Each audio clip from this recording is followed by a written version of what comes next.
Law School. It's a great privilege for me today to welcome Governor Christie to Notre Dame. Today's event is an important part of the 2011 Notre Dame Forum, a year-long discussion of K-12 education in the United States. I think we can all agree on the critical need for this important conversation.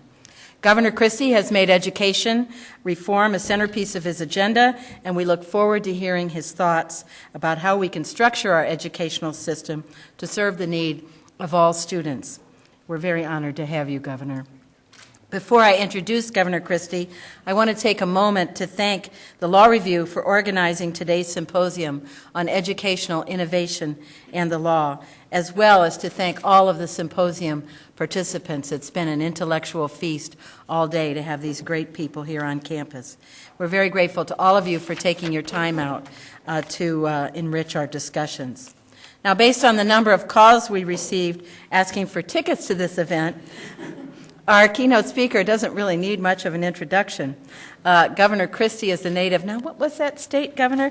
Is a native of New Jersey and a graduate of the University of Delaware and Seton Hall Law School. Prior to being elected the 55th governor of New Jersey in 2010, he served with distinction for 6 years as the U.S. Attorney for the District of New Jersey. He's joined today by his wife of 25 years, Mary Pat, and his two of his beautiful children. 2 had to stay at home. Andrew and Sarah are here, and Patrick and Bridget are at home. So without further ado, let me turn things over to Governor Christie.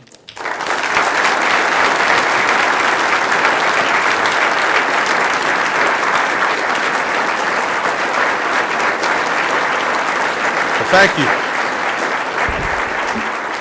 Thank you all very much. I want to thank the Dean for the introduction and the welcome to Notre Dame. It's great for me to be here. It's great for our family to come and spend time with all of you. Before I get going, I would be remiss if I didn't make one other introduction.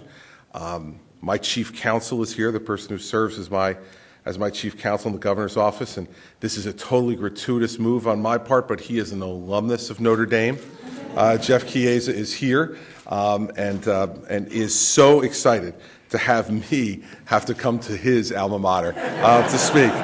And obviously also another alumnus of Notre Dame who I've already spent some time with today, and Father Scully's class is former New Jersey Congressman Mike Ferguson, who's here as well. Both dear friends of mine, and I thank them for taking the time out of, because I'm sure this is the way they normally spend football weekends here.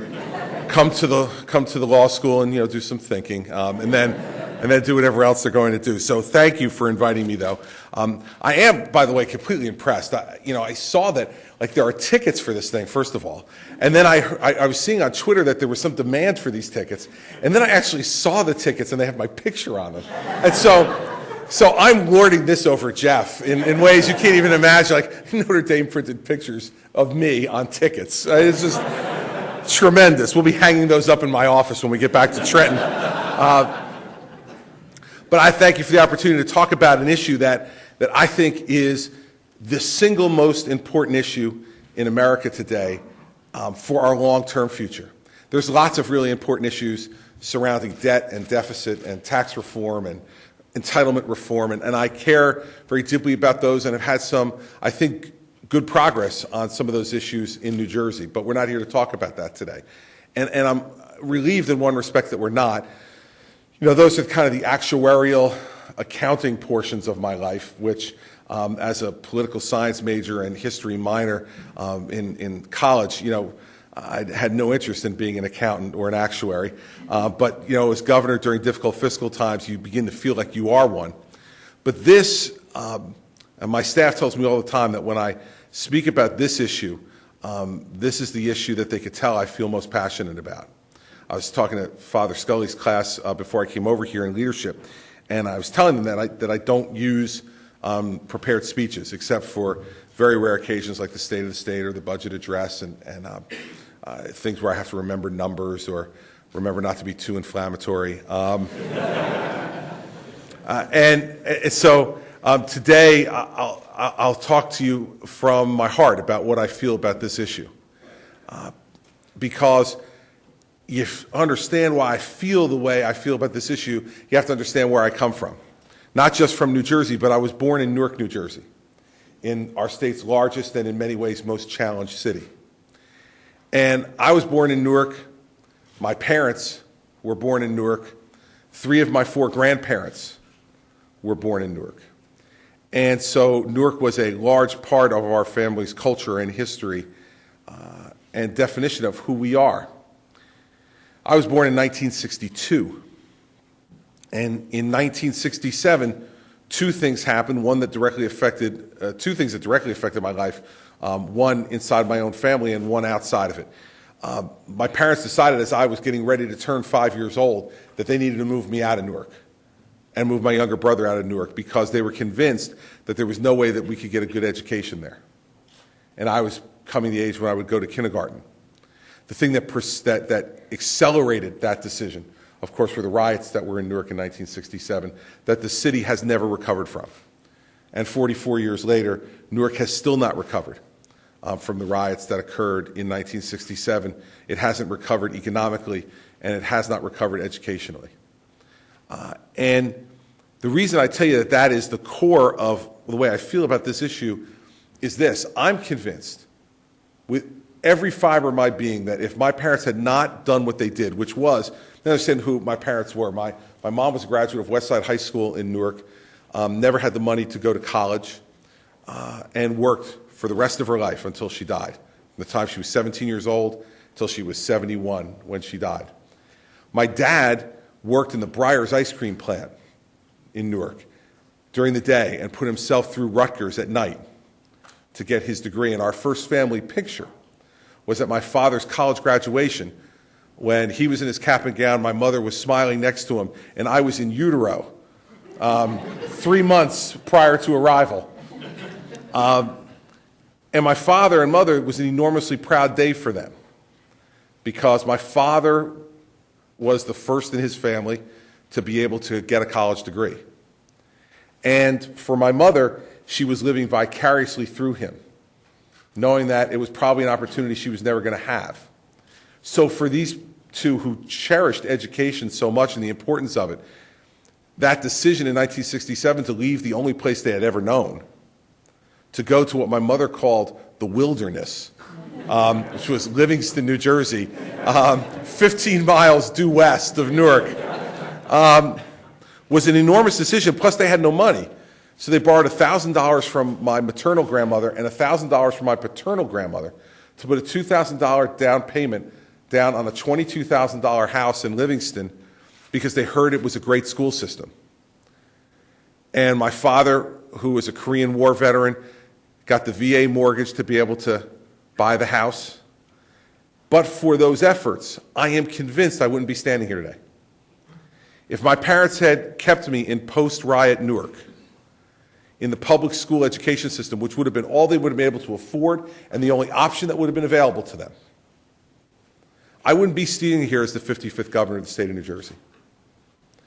And once you're lucky enough to have that experience, I can't tell you how many times I think to myself today, as I sit in that chair, how many young men and women in the public schools in Newark today have all of the God-given talent that would be necessary for them to be governor of New Jersey. But they never will be, because we neither have the guts nor the will to change the status quo and to stand up to the comfort of adults in favor of the potential of children. And I would suggest to you, don't let anybody fool you that this issue is any more complicated than that. Understand what the sclerotic status quo does to protect itself. It makes issues complex that are not really complex at all. It tells you that this educational issue is just too complicated for all of you to understand. And that you have to trust them, the people with the undergraduate degree in education, the master's degree in education, the PhD in education. You must trust them to make this decision. Now, I was accused today in Father Scully's class of at times making things too simple. I plead guilty. But let me ask you this about how complicated education is. By a show of hands, how many parents do we have in this room today who have been to back to school night? Please raise your hand. Okay. How long did it take you to figure out whether your kid had a good teacher or a bad teacher? Right? You've been to back to school night, the over-under is 15 minutes. And you learn it in two ways. First, how that teacher is conducting themselves in the front of the class when it's supposed to be like show-off time because the parents are here. And second, from the whispers you get from your friends when they see you walk out of Mrs. Smith's classroom, right? They're all in the hallway going to whatever class they're going to, and they see you walking out of Mrs. Smith's classroom, and they go, one of two things. Either come to you and go, oh, I love Mrs. Smith. God, she's great. My kids did so well in the class. She's wonderful. Oh, you're so lucky. We love her. Or you get, Patrick has Mrs. Smith? And you say, yeah, and they go, good luck. Right? This is the complex issue that the defenders of the sclerotic status quo tell you is much too complicated for simple mortals like you to understand. The second thing they try to do in deflecting responsibility and accountability away from themselves for the product of their work is to say, it's not our fault, it's the parents' fault. You see, because in Newark, we don't have involved parents. And there is no substitute for an involved parent in educational success. Okay, I agree that the role of parents in educational success is pivotal. It's pivotal. If you don't sit down and do your homework with their kids when they need the help, if you don't lean on them to make sure that that homework is done and done well, if you don't get involved in what they're doing and try to excite them, there's no question that that failure on our part as parents is a negative in their educational experience and their potential for growth. But my problem with that is, what do you say to the children who, out of no fault of their own, don't have involved parents? What do you say to the children in Newark, for instance, who are the product of a single mother home, where that single mother is working 3 jobs to keep a roof over their head, literally working 16, 18 hours a day? Do you say to that child, here's what the sclerotic status quo says? They say, too bad. Our system is not built for you because your parent is not involved. And so therefore, we can't help you because the involvement of a parent is indispensable to educational success. Baloney. Not only is that wrong, but to me, it's obscene. We cannot tell those children that out of no fault of their own, they are bound to educational failure because we are unwilling to look at the educational establishment and say, one size doesn't fit all, everybody. Sorry. I am in Mendham, New Jersey, a perfectly wonderful, successful suburban town in New Jersey, and you know what? All the parents are almost too involved in what goes on. Every kid has ADD and needs extra time to take their tests, you know? It's all a scam, okay? And that's all a product, not of the kids, that's of the parents, and we all know it. Because they're all trying to get their kids in here, you know? If they just had another extra half hour on their test, those grades will go up a little bit, and man, they'll be domers too, right? That's the life in the suburbs. Maybe you don't need to change the system for those children. But you have to change a system that's failing for children who do have problems at home, that are socioeconomic in nature, that may be cultural in nature, that may be driven by unemployment, poverty, drugs, alcohol, premature death by violence. Why do we think that we teach those children the same way that we teach my children and say that both should be successful. Makes no sense. And so when you say to them, that doesn't make sense, they say, well, see, it's too complicated.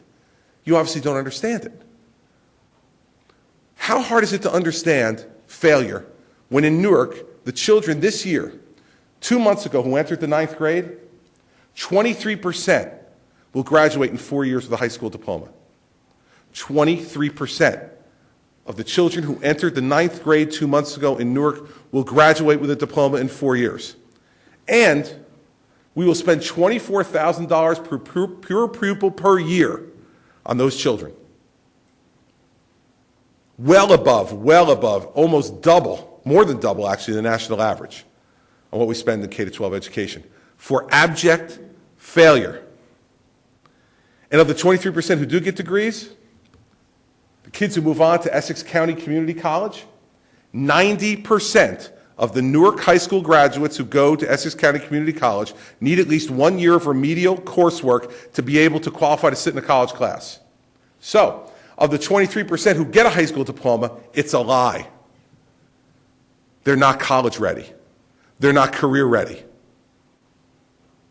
So, do you need to be a genius to figure out that you need a longer school day for these kids? That you need a longer school year for these kids? That you need different teaching methods that are more intensive, that are more focused on getting them focused, that hold them by the hand a little bit? See, but that doesn't fit in the union contract, you know.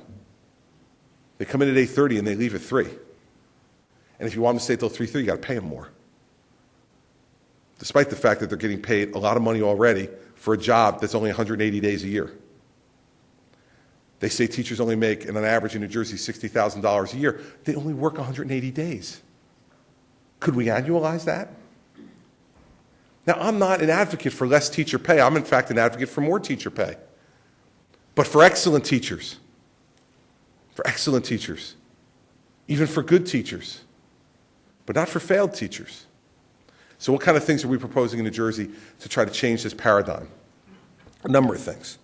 First and foremost is accountability. No place else in American success do we demand so little accountability for the product which is produced. Because teachers say, well, you know, evaluating a teacher is complex, like it is at back to school night. Very complex. So we say, let's set up an evaluation system. We propose to set up an evaluation system that will be based on multiple measures of student growth so that we don't get into a box here. Not just standardized tests. Understand that that's not the only way to judge a teacher. But 50% of the teacher's evaluation should be on objective, quantifiable measures of student learning, not just standardized tests, but their grades and other objective measures. The other 50%, subjective.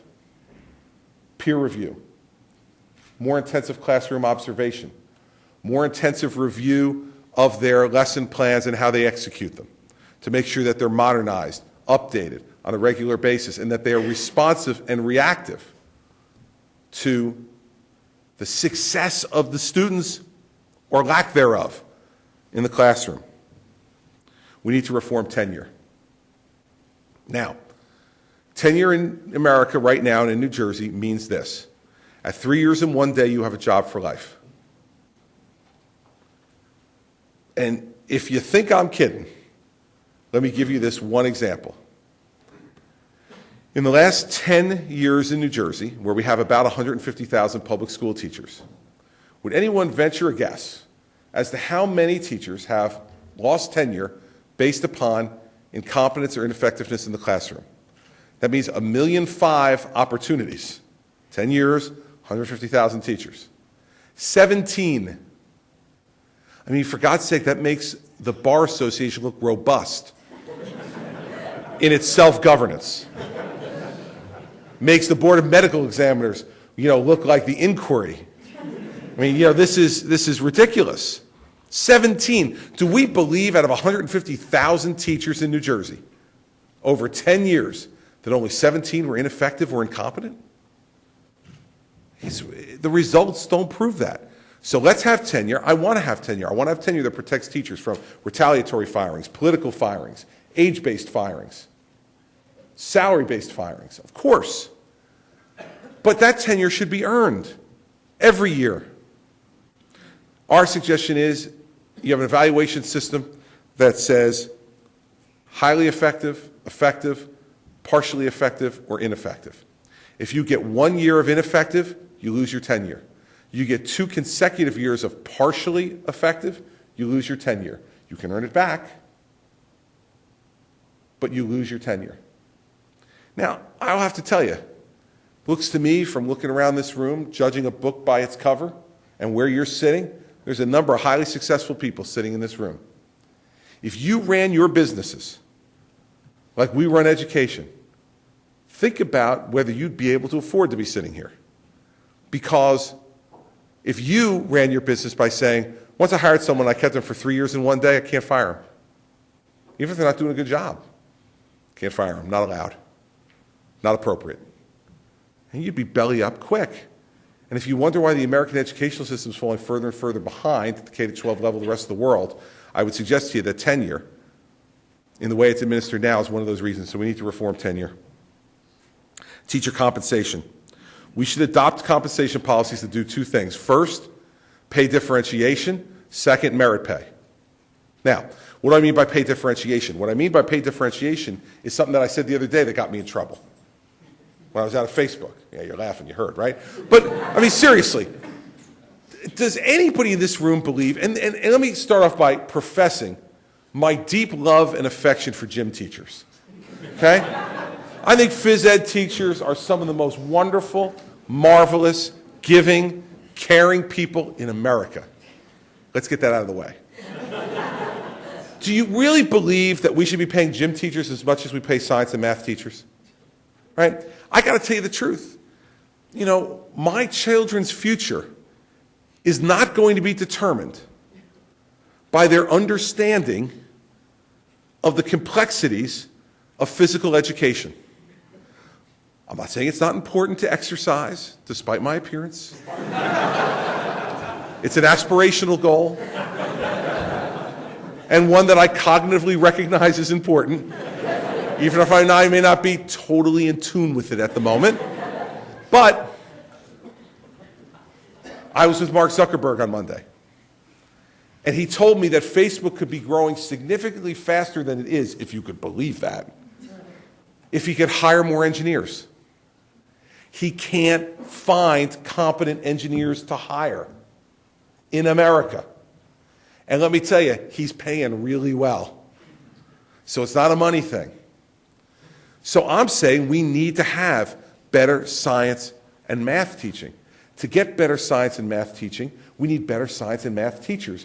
To attract better science and math teachers, to not go into private industry and to stay in teaching in something they feel passionate about, we should pay them more to come and to stay. That doesn't mean I hate gym teachers.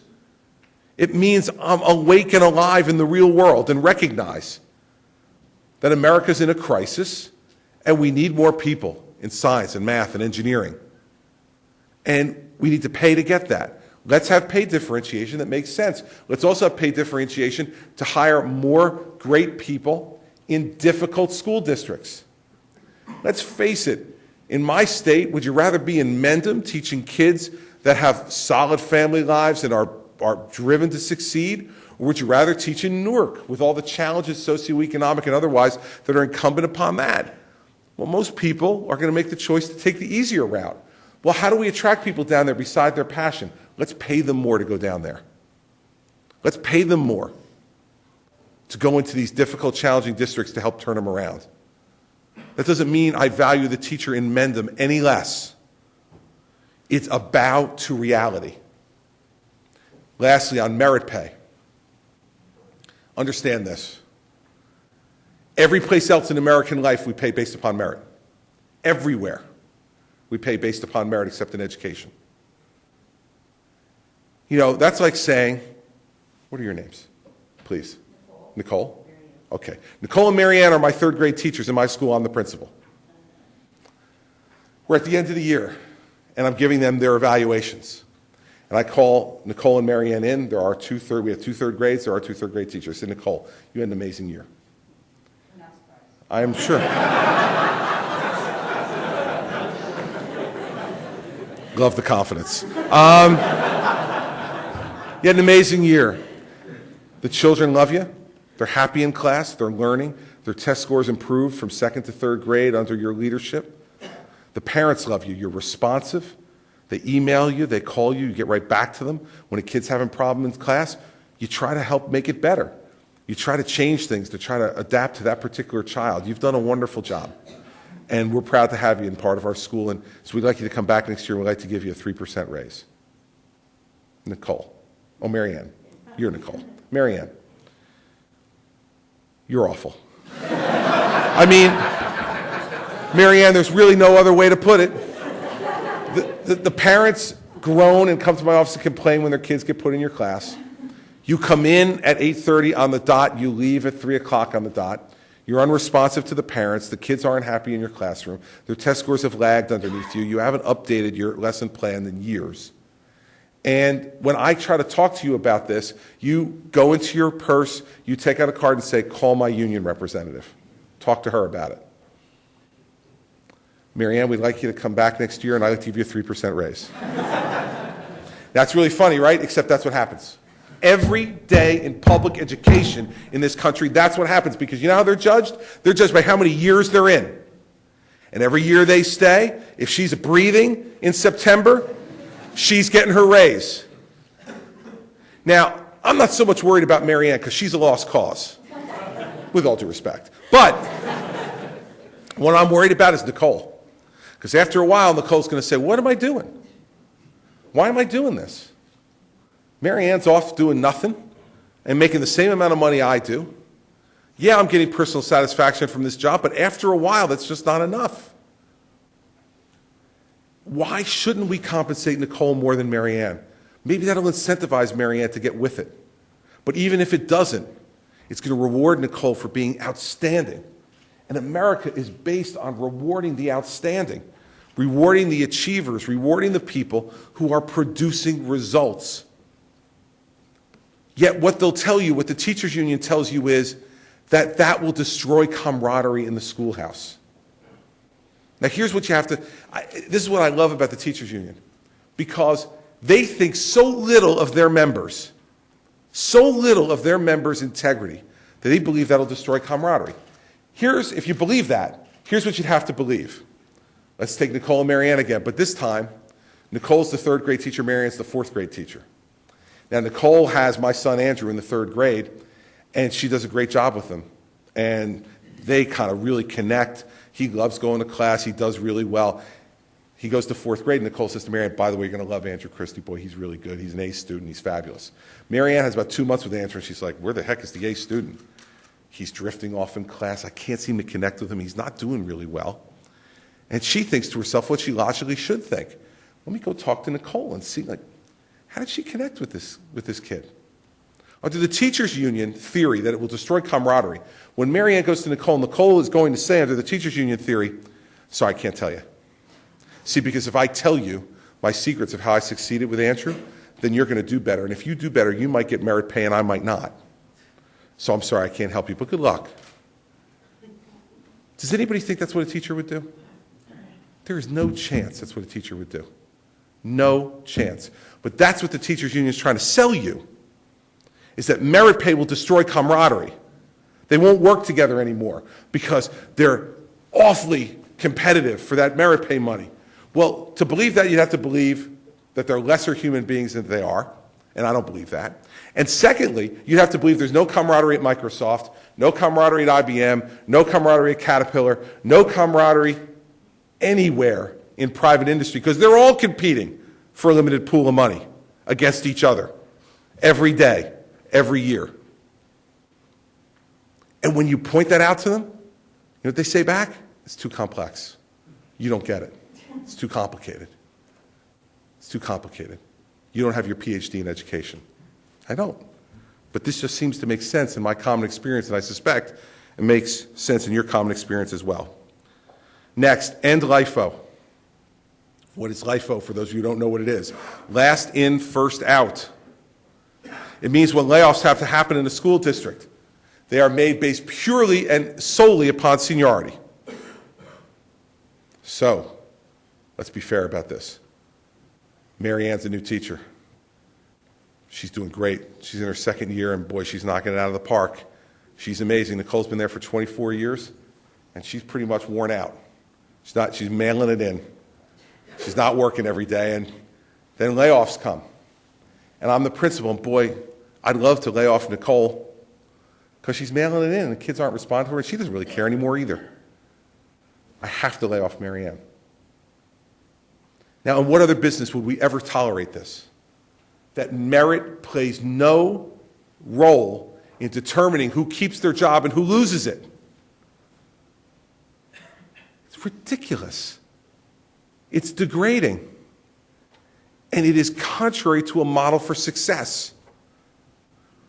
Let's let the people in charge decide who are the most successful. And when layoffs have to happen, let's have it done based on those evaluations that we talked about that include peer review and based on merit.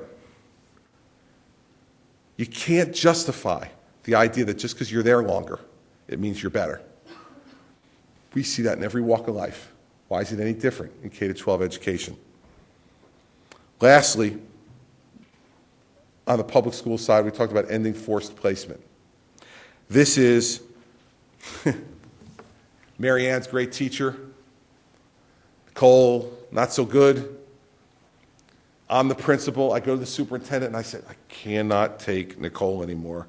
She's driving me crazy. I can't take it. And the superintendent says, all right. I'm going to send her to Ferguson School. Ferguson goes, oh, hold on. I've heard about Nicole. I'm not taking Nicole. My school's doing great. I'm not taking her. And the policy now is he takes her, whether he likes it or not. This makes no sense. It undercuts him as a leader. His other teachers are going to go, what? Yeah, her? What? We have to do this now? Why should they follow him? He has no authority to decide the course that his school is going to take, the quality that it's going to exude. Again, common sense. And when confronted with it, it's too complex. We have studies to show that that's not true. I'm sure you do. I used to be a trial lawyer. You can get an expert to say anything if you pay him enough. Lastly, competition. Competition in public schools must be increased in every way it possibly can. That means more public charter schools in failed districts so that parents and children have an option to get out of a failed neighborhood school and go to a higher performing charter school. We should have, as we have in New Jersey now, I signed this bill, inter-district school choice, where if the school in another district is willing to accept you, you can go out of a failing district and into a more successful one.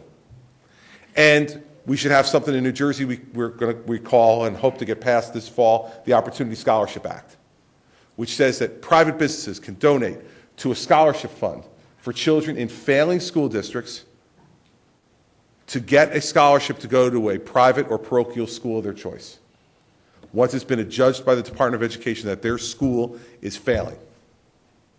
See, because I send my children to Catholic school.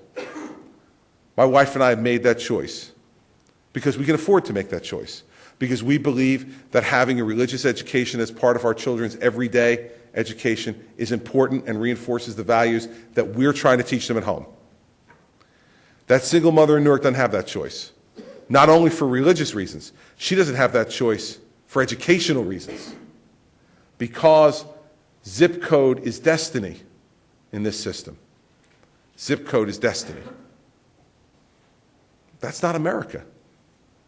And so by engendering more competition, those failing public schools are going to have to decide, shape up or ship out. Because when you give parents the opportunity to move their children out of a failing school to a more successful model, those parents will move those children in droves. And failing schools will become extinct schools. As well they should. Because you know what? We can't wait any longer.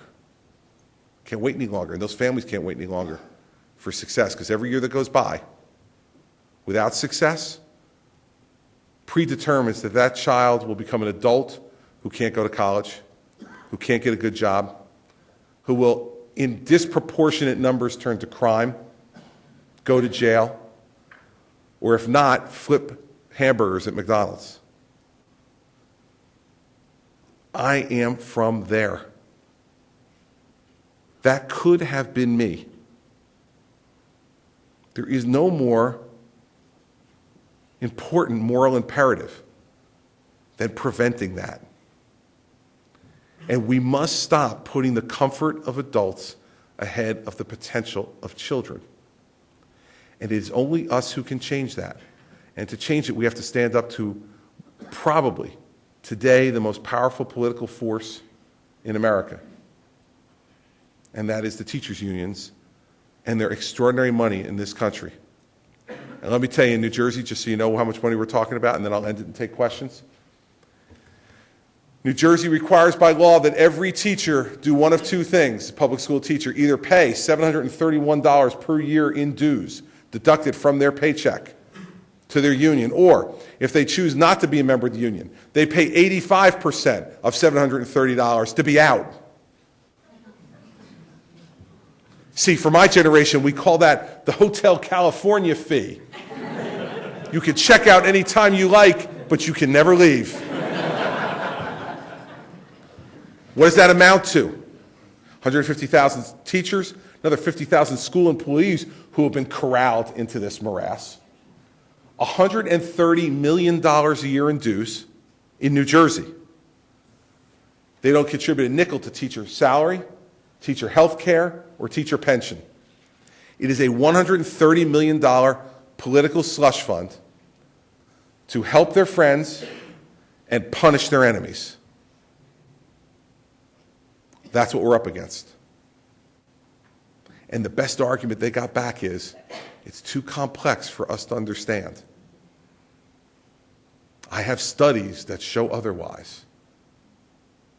You all been to back to school night. This isn't that complicated. And nothing that I talked about in these last 6 points is something that I think for most of you violates your common sense. This is now just about political will. Who do we care more about?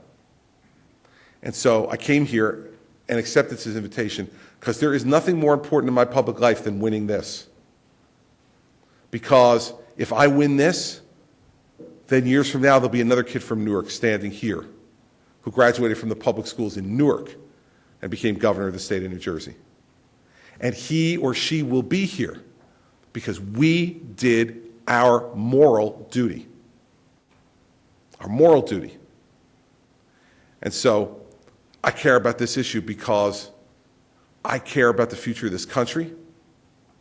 But even more importantly than that, I care about the future of each individual child and the extraordinary potential that God placed in each and every one of them.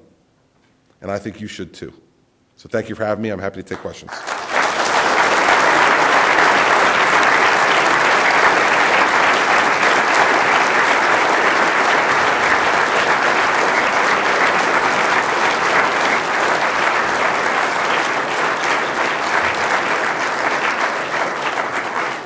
All righty. We have somebody right over here, I think. Are you guys going to call or am I going to call? How's it going to work? All right, good. Well, there's a gentleman right there. White shirt, red tie. Yeah, good move. Good move. Don't let him take the microphone. Andrews, a graduate of Notre Dame Law School, and I'm running for Congress in this district, by the way, Republican. Anyway, my question is, I'm a doctor and a lawyer, so I have valued education my entire life. Getting education here was a gift. Combining both was a gift. My question to you is, we need to put a lot of emphasis on math and science in the high schools. But to make a foundation for that, we need stronger science and math education in grade schools. Now, some of the failure rates, I think, of some students who in high school depended on what they did in grade school. Now, a master's degree math teacher or biology teacher will expect more pay teaching in a high school level than a grade school level. What do you think at a local level, state level, we can do to emphasize and get better science and math education in the grade schools? Because the Chinese are beating us, the Middle Easterners are beating us, and the folks in India are beating us at the grade school level. Differentiate between high school and grade school in our proposals. Our proposals are K to 12. And I think science and math teachers at the grade school level need to be paid more also. Because I agree with your premise, which is that this is a continuum. And any gaps in the continuum create a greater chance of failure. And so we have to fix the entire continuum of K to 12. And in New Jersey, we have a very robust pre-K program as well that's state-funded, which I think is also important. So especially in failing districts in places where socioeconomic status is challenged, because they're not getting that type of reading, early math stuff that parents will do for young children preschool themselves. They're not getting that in the main at home. So I agree with you. Every one of these proposals is a K to 12 proposal, not a K to 8, 9 to 12 differential. It's all K to 12. Yes, sir. Up top, blue shirt. Governor Christie, you indicated that there would be an option for children from, that you wanted an option for children from failing public schools to select another school and have some kind of a voucher. And I'm sure you've looked at the new system in Indiana, which has been revolutionary in its first year of application this year. But in Indiana, it does not require that the school be failing. Any public school kid that's been there for a year can transfer to any other school and take, I think it's 90% of his state funding with him. Listen, God bless Indiana with a Republican governor and Republican legislature, right? I mean, I am trying to practice the art of the possible here. And I'll never get that passed in New Jersey with a Democratic legislature. It just won't happen. So these are my proposals, not my nirvana. These are what I believe I can get achieved in New Jersey. And in New Jersey, I'm going to have a tough enough time getting that passed, and have been trying now for 2 years, and think I have a chance here during the lame duck session that we're in the midst of right now to get it done. But the ironic thing about this, and I'll be partisan just for a moment, the ironic thing about this is the people who oppose this are the very people who represent the failing school districts in the legislature. Urban legislators, often minority legislators, and you are seeing an uprising in the minority community over this. The head of the Black Ministers Council in New Jersey, Reverend Reginald Jackson, is declaring war on his own legislators if they don't pass this in lame duck, because he understands that it's his congregants who are getting the short end of the stick. So, by the way, I agree with what Governor Daniels has done here. I wish I could do it in New Jersey. I can't, so I'm going for the art of the possible. Yes, sir, in the middle here. He's coming to you, I think. Just all right, good. Governor, in order to prevent zip code from being destiny, would you support the state being involved in reducing restrictions on local family housing, zoning restrictions in the suburbs? As you know, of course, this is a big controversy in New Jersey, and the Council on Affordable Housing and other organizations at the state level could play a role in allowing apartments that have higher density housing going to the suburbs, where often there's a 2-acre minimum lot. That would obviously give lots of educational and social opportunities to kids from Camden and Newark and so forth. Do you support the state getting involved in reducing zoning restrictions in the suburb to prevent zip code from being destiny? No, because it's been an abject failure. We've had that policy imposed by the New Jersey Supreme Court since the 1970s. It was a case called the Mount Laurel decision and Mount Laurel 2. It has been an abject failure. It has not achieved what they said it would achieve, as almost always happens, almost always, when judicially imposed remedies go into place without the support of the will of the people. And the fact is that you have a lot of great suburbs in New Jersey that don't have 2-acre zoning requirements. And you have a lot of affordable housing. Fact is, right now, especially right now, we have a housing glut in New Jersey, not a lack of affordable housing. We have a housing glut in New Jersey. And so, I would not support that because I don't think it solves the problem. And that's not just theoretical. I've watched it now for 30 years. It doesn't solve the problem. The same way that the Abbott decision in New Jersey, which said that we must give 31 failing districts disproportionate amount of the state aid, has not solved the problem either.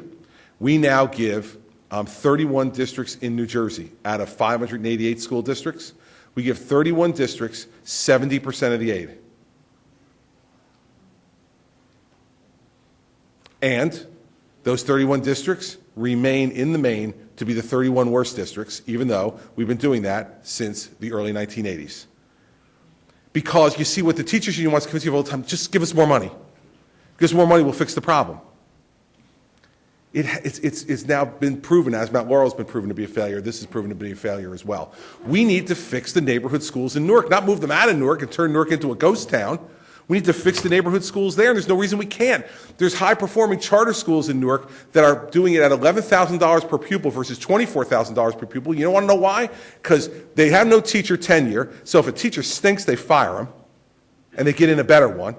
They've got longer school day, longer school year, and a more intensive use of technology to try to adapt the lesson plans to the particular challenges of the child. And the Robert Treat Academy in Newark, a K-8 school, last year had the highest math scores of any K-8 school in New Jersey.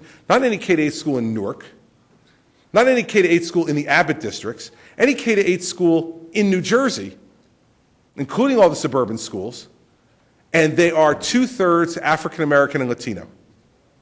So it's not like we're wandering around in a dark room looking for a light switch. It's on. But you see, what happens is the union can't accept it. Because to accept that success in their mind is to admit their failure and to predetermine that they are no longer consequential. That's unacceptable to a monopolistic behemoth that acts as political thugs across New Jersey. Unacceptable. Thanks. Up all the way in the back, young lady all the way up in the back. Hi, Governor Christie. I'm a Jersey girl at heart, and I hope to remain one forever. These are just 4 years in Indiana. But I've gone to private Catholic school my whole life, and is there anything that the public school system can learn from the way private schools operate, or do you think private schools are subject to similar critiques? Well, some private schools are. I mean, you don't have universal success in private schools in New Jersey or any place else in America, but there are some models that they can follow, some lessons they can learn.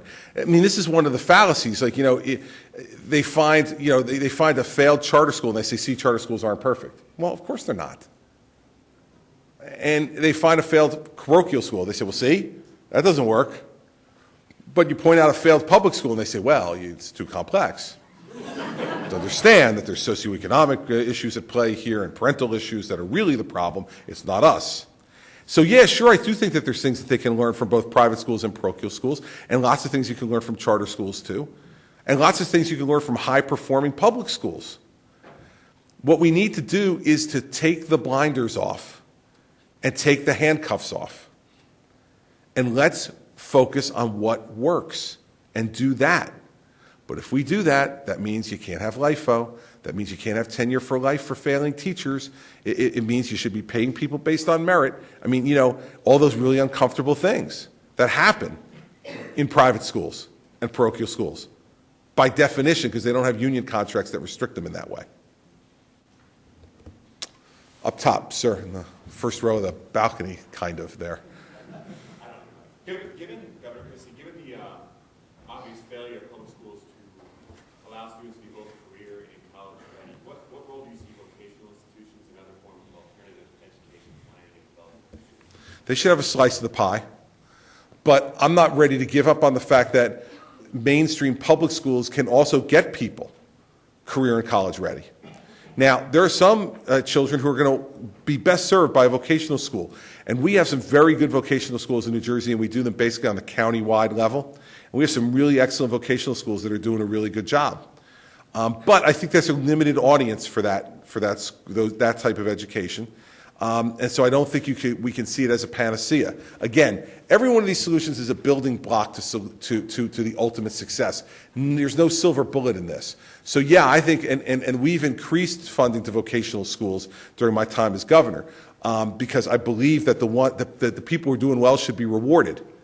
And we should put more money there so that more people can go there. They can expand class seats and all the rest. But again, I think that's for a limited slice of the overall pie in a place like New Jersey.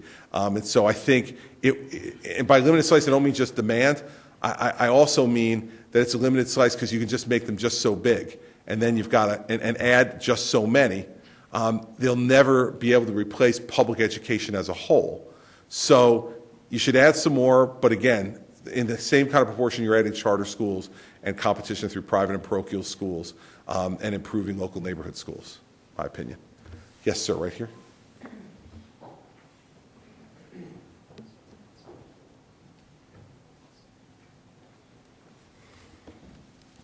Thanks, Governor. New Jersey resident, we appreciate your leadership both locally and nationally. This is a critical issue. The federal government has the No Child Left Behind law, entire federal infrastructure around education.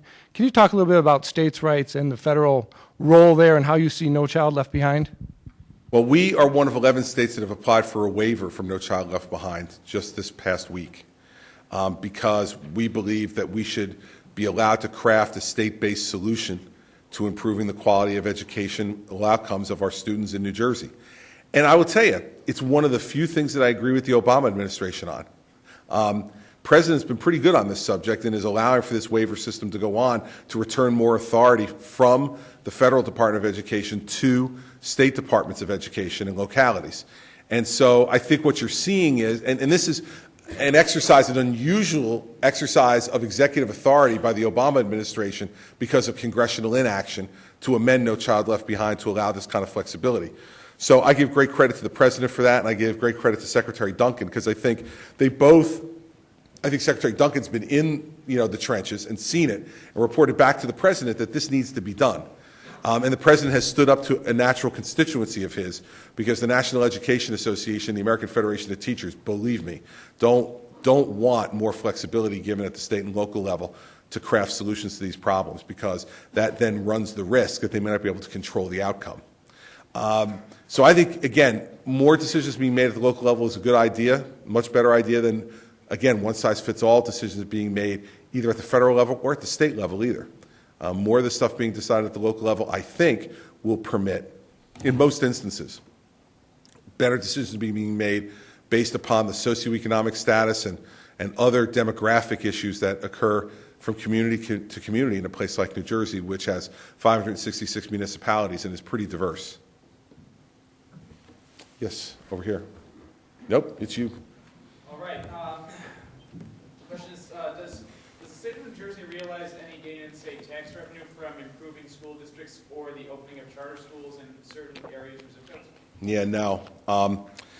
What essentially would happen would be if children are moving out of traditional public schools to go into charter schools and those charter schools are less expensive, that money's just being redistributed through our educational funding formula and not taken back into the state coffers. We're spending anywhere from about $9.5 to $10 billion, which is about a third of my overall state budget, just on aid to K-12 education.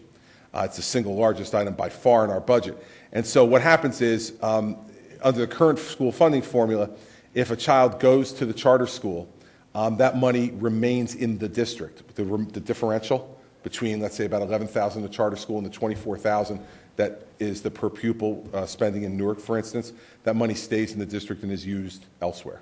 So we don't realize any savings under the current formula. Now, I've talked about wanting to come up with a new school funding formula where the money purely follows the child, and savings can be achieved as well. Because remember, in New Jersey, we spend, on average, $17,700 per pupil per year. It is by far the highest in America.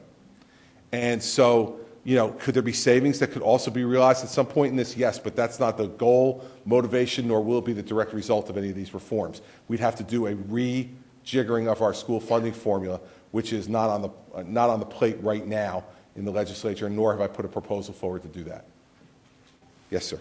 Governor Christie, the 6 points that you presented to us and the values that they reflect are really, you believe in them very strongly, and you're speaking to a very geographically diverse audience from all over the country. So to what degree, you express you believe in states' rights and the local rights to make these decisions. So to what degree, given the chance, would you implement the policies that you've discussed on a national scale? I don't think you can, nor would I favor implementing them on a national scale. What I would do would be try to incentivize them by giving more flexibility in whatever federal aid to education is being given give them more flexibility to be spent in a way that ties spending more closely to student outcomes. So it wouldn't be that these 6 points have to be the way you have to do it, but what I would expect is accountability. So I want to see results. And it would be more along the lines of kind of block granting this money and saying, you go figure out how to do it, state of Arkansas, state of Alabama, state of New Jersey. But, you know, your future funding is going to be dependent upon you continuing to show progress for those children. Because I don't think that the federal government should be mandating a kind of one-size-fits-all program for the entire country. I think they can set out broader aspirational goals for folks. But I don't think we should be dictating, because I don't think that'll work. And on the state level, again, we're trying to set out kind of broad aspirational goals of how to do this, but we have to work really closely with the local school districts to make sure that it's implemented in a way that's responsible if we have school boards and school districts that are acting responsibly themselves. And in New Jersey, we have a few that aren't. And in those instances, the states move to directly take over those school districts, Newark being one of them. Governor, we just have time for one more question. All right. Let's see. Ma'am, up there. Thank you. I've been told that, well, two things. Number one, in Minnesota, where I'm from, Governor Rudy Perpich was a Democrat. He got open enrollment and post-secondary option through with the Democratic. So I think it's not necessarily a Republican who really wants to do it. It's people who are looking for the welfare of children. On that aspect, I agree with you. My question really is, though, I've been told that there are 650 different school districts, separate school districts in the state of New Jersey. Is there any way of consolidating them in order to generate a better system that works for all the children? It's actually 588 and school districts. Oh yeah, still listen, it's more school districts than towns. We have 566 towns. We have 588 school districts. So I'm not disputing your premise. I'm just cleaning up your statistics. Listen, we've been trying to consolidate both municipalities and school districts for a long time in New Jersey, and there's extraordinary local pushback. People don't want to consolidate. For the first time, and it's a relatively famous name, so people will get it, we had a vote this November, and the towns of Princeton Borough and Princeton Township have decided to merge. This was their fourth attempt at merger. It had been failed 3 times at the polls before that, because the people in Princeton Borough felt that they would be dominated by the larger geographic people in Princeton, the larger geographic size of Princeton Township. An argument that was not based on much logic, in my view, and finally logic has won out after 4 attempts. What we're working on right now, along with the Democrats in the state legislature, is legislation that will attempt to incentivize both shared services and consolidation. And because I don't believe that we can do it with an iron fist and force it. Because I have to tell you the truth, across the state, I don't think I'm qualified to determine which school districts are compatible enough that they would benefit both educationally and financially from a merger. But what we want to do is incentivize those people. For instance, we incentivized Princeton Borough and Princeton Township that the state would pick up the first year of transition costs for the merger, which would amount to about $500,000, so their taxpayers wouldn't have to absorb that cost. I announced that about a month before the vote, and I think it played some role in incentivizing voters to say, hey, if we do it now, we get the state to pick up some of the cost that's inherent in a merger, and we want to do things like that to encourage mergers and consolidations of both municipalities and school districts, because I do believe that we could achieve some efficiencies of scale and some marriage of ideas. And to get back to your first point, let me be clear. I'm not saying that Democrats as a whole are unwilling to do those things. In fact, in an answer right before that, I was talking about how much I admire what the President and the Secretary are trying to do on educational reform that mirrors a lot of what I'm trying to do.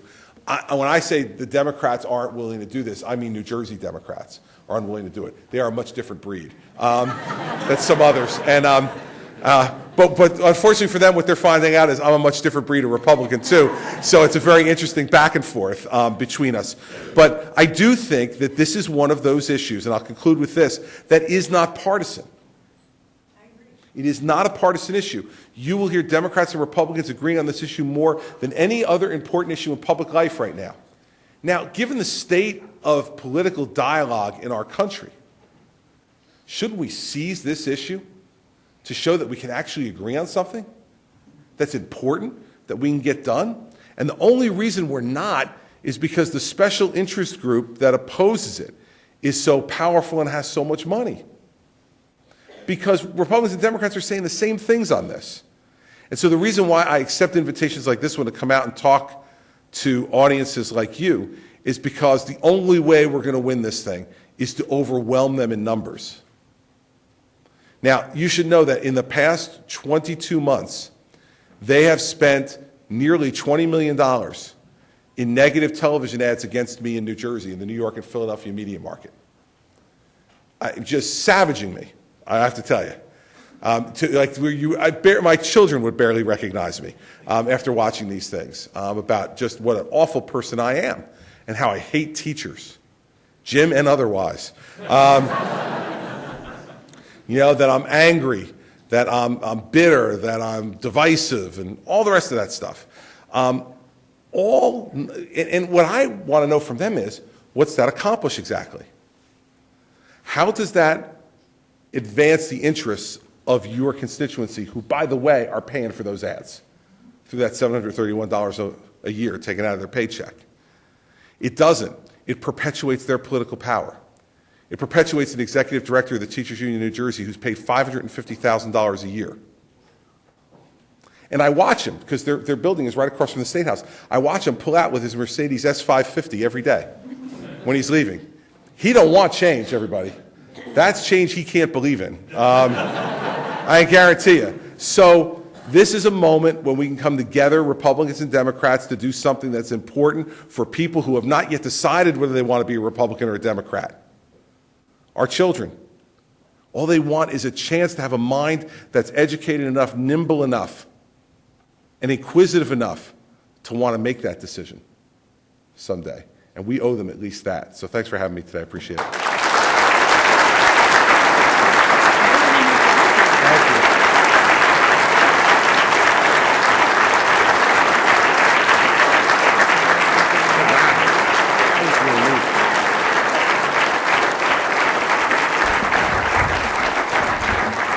Thank you so much, Governor Christie. We have a memento of your visit to Notre Dame Law School, taken by proud New Jersey native and law professor Julian Velasco.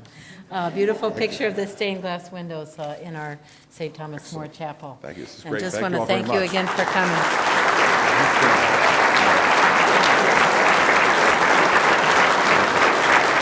And invite everybody to the reception. We're having a reception upstairs in the Eck Commons, right above the arch where the band always marches through before the game.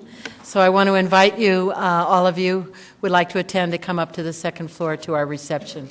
Thanks very much for coming. Thanks.